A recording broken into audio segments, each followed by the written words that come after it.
जब घर पर स्प्रिंग रोल बनाना इतना आसान है तो फिर बाजार का स्प्रिंग रोल क्यों खाए। और ऊपर से आज हम इस वीडियो में ये भी जानेंगे कि आप स्प्रिंग रोल की शीट को घर पर कैसे बना सकते हो। तो इस स्प्रिंग रोल शीट को बनाने के लिए हमें लेना है 1 कप मैदा यानी कि ऑल पर्पस फ्लावर। इसी के साथ हम इसमें ऐड करेंगे आधा cup corn starch. Corn starch डालने से जो स्प्रिंग रोल की शीट्स है ये काफ़ी क्रिस्पी बनती है। अब मैं इसमें ऐड कर रहा हूँ 1 छोटी चम्मच नमक और फिर इन सभी को हम एक बार अच्छे से मिक्स करेंगे। फिर हमें इसमें पानी ऐड करना है और इसका बैटर रेडी करना है। और जो बैटर है ये बिल्कुल पानी की तरह पतला होना चाहिए, लेकिन इसमें एक साथ सारा का सारा पानी ऐड ना करें वरना इसमें लम्स यानी कि गुठलियाँ पड़ सकती है। तो इसलिए थोड़ा थोड़ा पानी ऐड करते जाइए और इसको लगातार मिक्स करते रहिए। आमतौर पर स्प्रिंग रोल की शीट को बनाने के लिए हमें पहले उसका डो रेडी करना पड़ता है, फिर उसको बेलना पड़ता है और फिर उसको तवे पर सेकना पड़ता है। तो आपको इतनी सारी मेहनत ना करनी पड़े, इसीलिए आज मैं आपके लिए स्प्रिंग रोल की शीट बनाने का एक बहुत ही शॉर्टकट मेथड लेकर आया हूँ। और अगर आपको ये शॉर्टकट मेथड पसंद आए तो इस वीडियो को एक बार लाइक ज़रूर करना।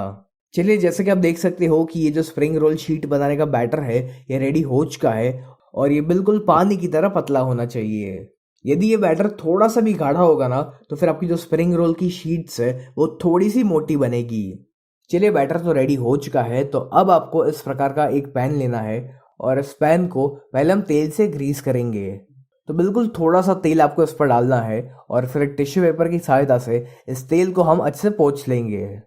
ऐसा हम इसलिए कर रहे हैं ताकि जब एक बार स्प्रिंग रोल शीट्स बनकर रेडी हो जाए तो हम उसको इस पैन में से आसानी से निकाल सके। फिर इस पैन को आपको थोड़ा सा गर्म होने देना है।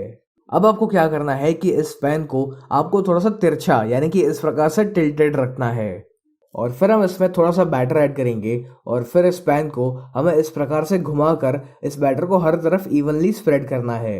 इसको 1-2 बार घुमाने के बाद इसमें जो भी एक्सेस बैटर है उसको आपको वापस बाउल में निकाल लेना है।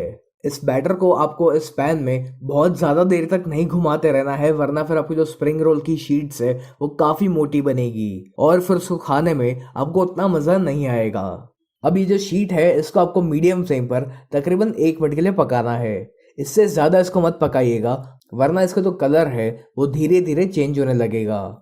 अब ये जो पैन का साइड का हिस्सा है यानी कि जहाँ से हमने एक्स्ट्रा बैटर को बाहर निकाला था वो वाली साइड थोड़ी सी मोटी होती है, तो इसलिए ये जो एक्स्ट्रा पार्ट है उसको हम निकाल लेंगे।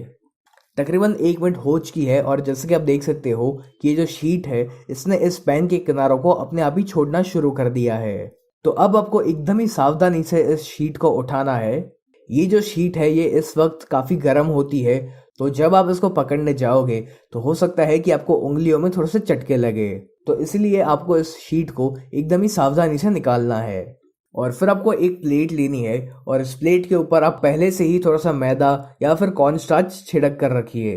ऐसा करने से ये जो स्प्रिंग रोल की शीट है ये इसमें चिपकेगी नहीं। और अब जो स्प्रिंग रोल की शीट थी उसको आपको इस प्लेट में उल्टा करके रखना है, यानी कि जो साइड तवे की नीचे की तरफ थी वो साइड अब ऊपर खुले में होनी चाहिए ताकि पंखे की हवा की वजह से वो जो शीट है वो ऊपर से अच्छे से सूख जाए। और इस शीट के ऊपर भी हम वापस थोड़ा सा मैदा या फिर कॉर्न स्टार्च छिड़केंगे ताकि जो दूसरी शीट हम इसके ऊपर रखें वो इसके साथ चिपक ना जाए।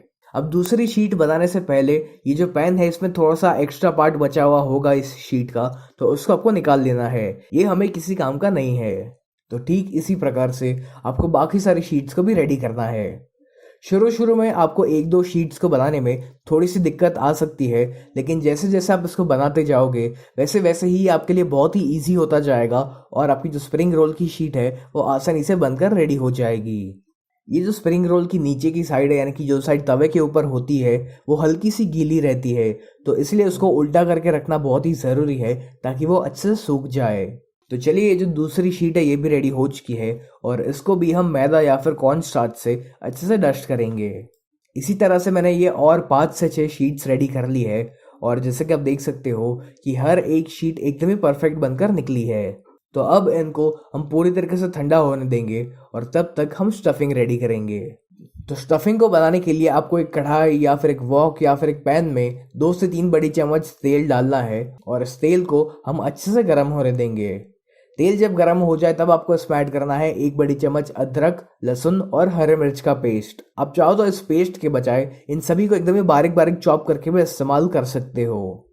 अब इस पेस्ट को हमें हाई फ्लेम पर तकरीबन 1 मिनट के लिए भूनना है ताकि इसका जो कच्चापन है वो चला जाए। जब अदरक, लहसुन और हरे मिर्च की पेस्ट अच्छे से सौते हो जाए तब हमें इसमें कुछ कटी हुई सब्जी ऐड करनी है। तो मैंने इस्तेमाल किया है 1 कैप्सिकम यानी कि शिमला मिर्च, थोड़ा सा पत्ता गोभी यानी कि कैबेज और थोड़ा सा कैरेट। आप चाहो तो इसमें थोड़ा सा प्याज का भी इस्तेमाल कर सकते हो। तो इन सभी वेजिटेबल्स को हम इसमें ऐड करेंगे और इनको हमें हाई फ्लेम पर तकरीबन 2 मिनट के लिए पकाना है। इनको हम बहुत ज़्यादा देर तक नहीं पकाएंगे वरना फिर ये एकदम ही सॉफ्ट हो जाएंगे और फिर इसे खाने में उतना मज़ा नहीं आएगा।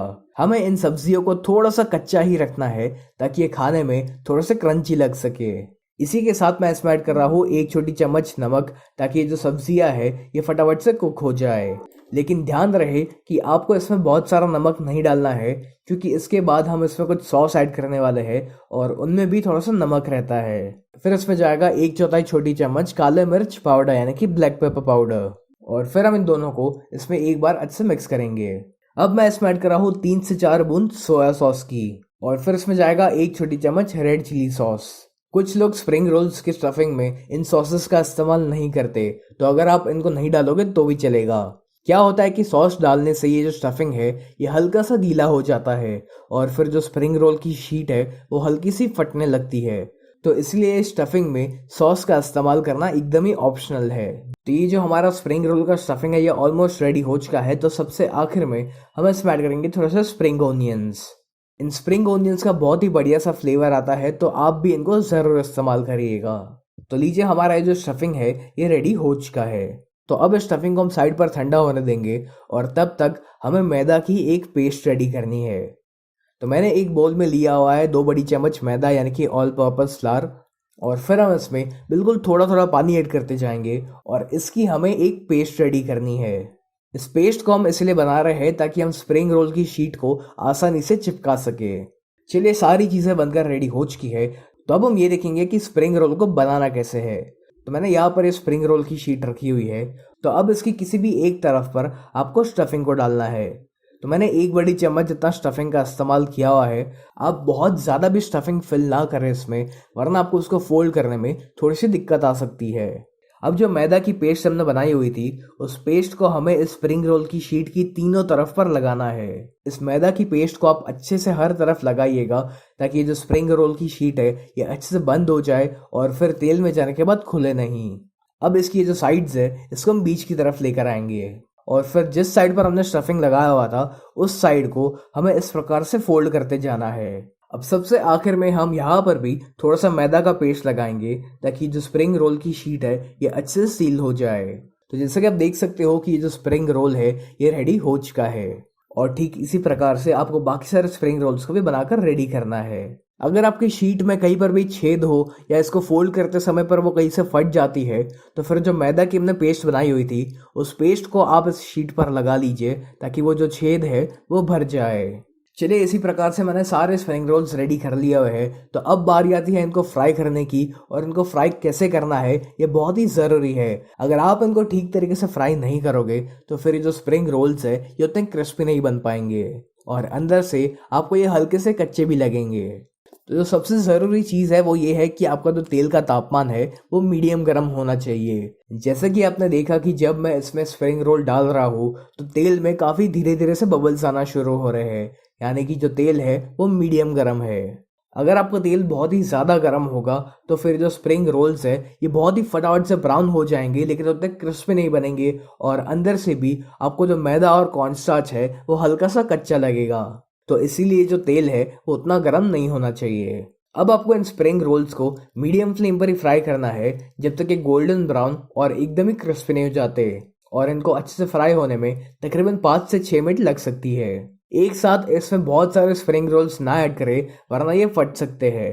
तो इसीलिए एक समय पर सिर्फ 3 या 4 स्प्रिंग रोल को ही फ्राई करें। जैसे कि आप देख सकते हो कि जो स्प्रिंग रोल्स है ये बहुत ही अच्छे से फ्राई हो चुके हैं, काफ़ी बढ़िया सा कलर भी आ चुका है इनके ऊपर। तो अब हम इनको बाहर निकाल लेंगे और ठीक इसी प्रकार से आपको बाकी सारे स्प्रिंग रोल्स को भी रेडी करना है। मेरा ये वाला जो स्प्रिंग रोल था ना, वो साइड से थोड़ा सा फट गया था, तो वहां पर मैंने मैदा की पेस्ट लगा ली है ताकि जो तेल है वो इसके अंदर ना जाए। तो है ना ये स्प्रिंग रोल्स को बनाना एकदम ही आसान, और इनको बनाना जितना आसान है उससे कई ज़्यादा ये खाने में टेस्टी लगते हैं।